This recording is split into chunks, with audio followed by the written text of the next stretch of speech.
दोस्तों,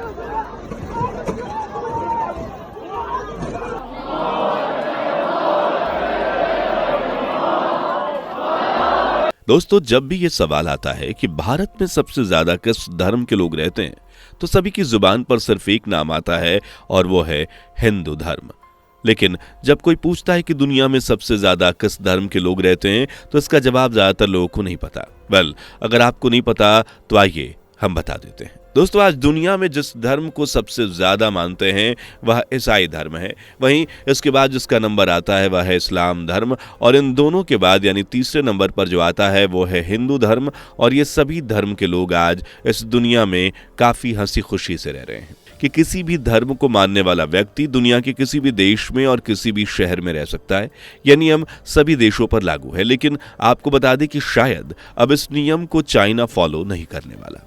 या हम यूं कह सकते हैं कि चाइना वैसे तो किसी धर्म से दुश्मनी नहीं रखता, लेकिन वहां की सरकार को अपने देश में अधिक मात्रा में किसी और धर्म को मानने वाले लोग नहीं चाहिए। और शायद यही वजह है पिछले कुछ सालों से यहां की सरकार चाइना में मौजूद मस्जिदों को तोड़ रही है।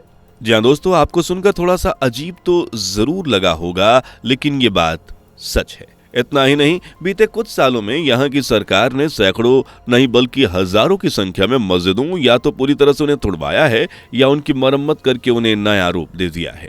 और नया रूप भी ऐसा कि उन्हें देखकर कोई पहचान ना पाए कि वो मस्जिद है। आखिर चाइना ऐसा क्यों कर रहा है और यहाँ के मुस्लिम लोग कैसे अपना जीवन गुजारते हैं? आखिर क्या वजह है जिसके चलते चाइना में मस्जिदों को तोड़ा जा रहा है?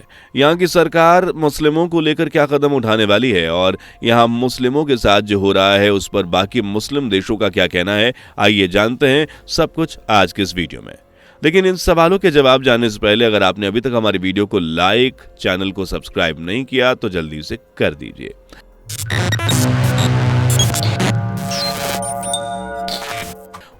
आइए सबसे पहले हम आपको सबसे पहले सवाल का जवाब देते हैं, यानी कि यहाँ पर मुस्लिम समाज के लोगों का जीवन कैसा है और कैसे वो अपना गुजारा करते हैं। तो दोस्तों, आपको बता दें कि चाइना में आज 93% लोग ऐसे हैं जो किसी धर्म को नहीं मानते, यानी वह नास्तिक हैं। उसके साथ चाइना दुनिया के नास्तिक देशों की लिस्ट में सबसे ऊपर है। और आज जो चीन में हालात हैं उन्हें देखकर ऐसा लग भी रहा है कि शायद चाइना का यह रिकॉर्ड आगे भी कायम रहेगा। क्योंकि दोस्तों, जब हम यहाँ पर रहने वाले मुस्लिम समाज के लोगों के हाल चाल देखते हैं तो हमें यह साफ पता चलता है कि चीन में इनकी मर्जी से नहीं बल्कि अपनी मर्जी से इन्हें जीने दिया जा रहा है। जी हाँ दोस्तों, आज चाइना में रहने वाले हर मुस्लिम का हाल बेहद बेकार है। जो भी मुस्लिम आज चाइना में रह रहे हैं उन्हें ऐसा लगता है कि वह जैसे एक आज़ाद देश में आज़ाद होकर नहीं बल्कि एक आज़ाद देश में गुलाम होकर रह रहे हैं। वहाँ के मुस्लिम हर रात सोने के पहले ऊपर वाले से यही दुआ करते हैं कि अब कल के दिन यहाँ की सरकार अपना कोई नया नियम उनके ऊपर ना थोप दे, क्योंकि चाइनीज सरकार के नियम मुस्लिमों को काफ़ी चौंकाने वाले होते हैं। जैसे कि यहाँ की सरकार मुसलमानों को नमाज पढ़ने से मना करती है, तो कभी यहाँ के मुस्लिम लोगों को ईद के दिन सिर्फ एक ही मस्जिद में नमाज पढ़ने का मौका मिलता है, क्योंकि बाकी मस्जिदों को तो सरकार बंद करवा देती है। इसका एक उदाहरण आप लास्ट ईद के प्रकरण से ही समझ ले सकते हैं। ऐसे सभी उदाहरण के लिए आप लास्ट टाइम की ईद को ही ले लीजिए, जब ईद की खुशी में हर मुस्लिम शख्स झूम रहा था और खुशियां मना रहा था, अपने भाइयों को बधाई दे रहा था। वहीं इसके उल्टा चाइना में मुस्लिम समाज के लोगों को सरकार की पाबंदियों का सामना करना पड़ रहा था।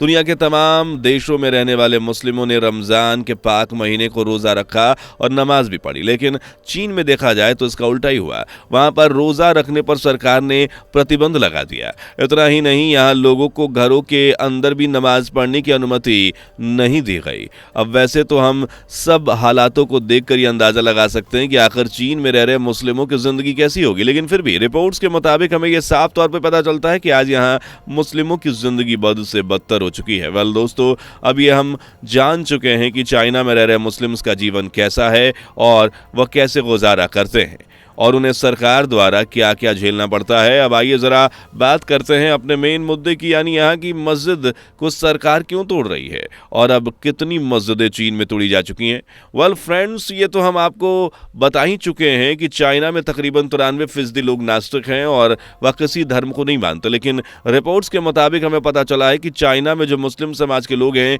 यह अपने धर्म का प्रचार प्रसार आगे ना बढ़ा पाए, चाइना वह अपना दबदबा वहाँ ना बना पाए। इसके लिए चाइना चाइना की सरकार मस्जिदों को तोड़ रही है। दोस्तों, साल 2021 के करीब 2.5 करोड़ मुस्लिम चाइना की पॉपुलेशन के साथ निभाते थे, लेकिन रिसर्चर्स का मानना है कि आज चाइना में काफी हद तक धर्म पर नियंत्रण बढ़ा दिया गया है। HRW की रिपोर्ट चीन के शिनजियांग प्रांत वाले उइगर मुस्लिमों के मानवाधिकार हनन और शोषण की बढ़ती मात्रा के बाद आई है। चीन उइगर मुस्लिमों के शोषण के आरोपों को खारिज करता आया है।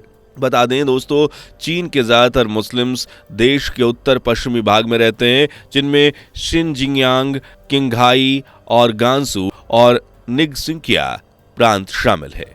दोस्तों, एक रिपोर्ट के मुताबिक ऐसा पता चला है कि निगसिंकिया प्रांत के करीबन 6 से 10 मस्जिदों के गुंबद और मीनारों को हटा दिया गया था।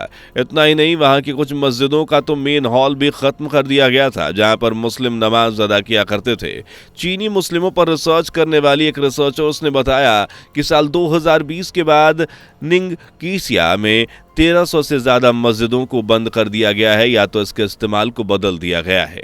दोस्तों, चीन के राष्ट्रपति शी जिनपिंग के राज में कम्युनिस्ट पार्टी ने धर्म को अपनी राजनीतिक विचारधारा और चीनी संस्कृति से जोड़ने की कोशिश की है। साल 2018 में चीन की कम्युनिस्ट पार्टी की सेंट्रल कमेटी ने एक डॉक्यूमेंट पब्लिश किया था, जिसमें मस्जिदों के नियंत्रण के बारे में मेंशन किया गया था। इस दस्तावेज में सरकार से कहा गया था कि अधिक मस्जिदों को तोड़ा जाए, जबकि कम से कम इनका निर्माण हो और इन मस्जिदों के लेआउट और इन्हें मिलने वाले फंड पर भी कड़ी निगरानी की जाए, और ये भी सभी डॉक्यूमेंट्स में लिखा गया था। चीन की सरकार का दावा है कि इस मस्जिद का समीकरण किया जाना चाहिए, उन्हें एक जगह पर किया जाना चाहिए। अब वैसे तो दोस्तों, ये आमतौर पर तब होता है जब गांवों को स्थानांतरित किया जाता है या उन्हें एक साथ मिला दिया जाता है। वैसे तो सरकार के इस फैसले से यहाँ के लोगों पर आर्थिक बोझ कम हो रहा है, लेकिन समुदाय के कुछ मुस्लिम्स का कहना है कि इस फैसले का मकसद उनकी वफादारी और कम्युनिस्ट पार्टी की तरफ उन्हें मोड़ना है। इसे चीनीकरण की रणनीति कहा जा रहा है। अब दोस्तों, भले ही चाइना में मुस्लिमों के साथ इतना बुरा बर्ताव किया जा रहा है, उन्हें नमाज पढ़ने से रोका जा रहा है, उनकी मस्जिदों को तोड़ा जा रहा है, लेकिन फिर भी आज बाकी मुस्लिम देश इसे लेकर अभी तक अपने मुंह पर चुप्पी साधे हुए हैं। उन्होंने अभी तक चीन से इस बारे में बात ही नहीं की है। खैर, आखिर में आपको बताना चाहेंगे कि सिर्फ मुस्लिम समाज के साथ ही नहीं, बल्कि चीन में भी सभी उन्हीं धर्मों के लोगों के साथ ऐसा किया जा रहा है जिनकी संख्या बहुत कम है। वेल फ्रेंड्स, आपको क्या लगता है, क्या चीन आने वाले समय में भी इसी तरह से मुस्लिमों पर अत्याचार करता रहेगा या बाकी मुस्लिम्स देश छोड़कर इसे समझने की कोशिश करेंगे? अपनी राय हमें कमेंट्स में बताएं। अगर आपको हमारी आज की वीडियो पसंद आई हो तो वीडियो को लाइक और चैनल को सब्सक्राइब करें, और हाँ, साइड में आ रहे छोटे से बेल आइकन पर ऑल पर सेलेक्ट करें और वीडियोस आपसे कोई मिस ना हो, इसलिए अगले वीडियो का इंतजार करें। तब तक के लिए bye bye and take care. दोस्तों, आपकी स्क्रीन पर 2 और वीडियो दिख रही हैं, जिसे देखने के लिए आप स्क्रीन पर क्लिक करें। दोनों देखिएगा, बहुत अच्छी वीडियो बनी है।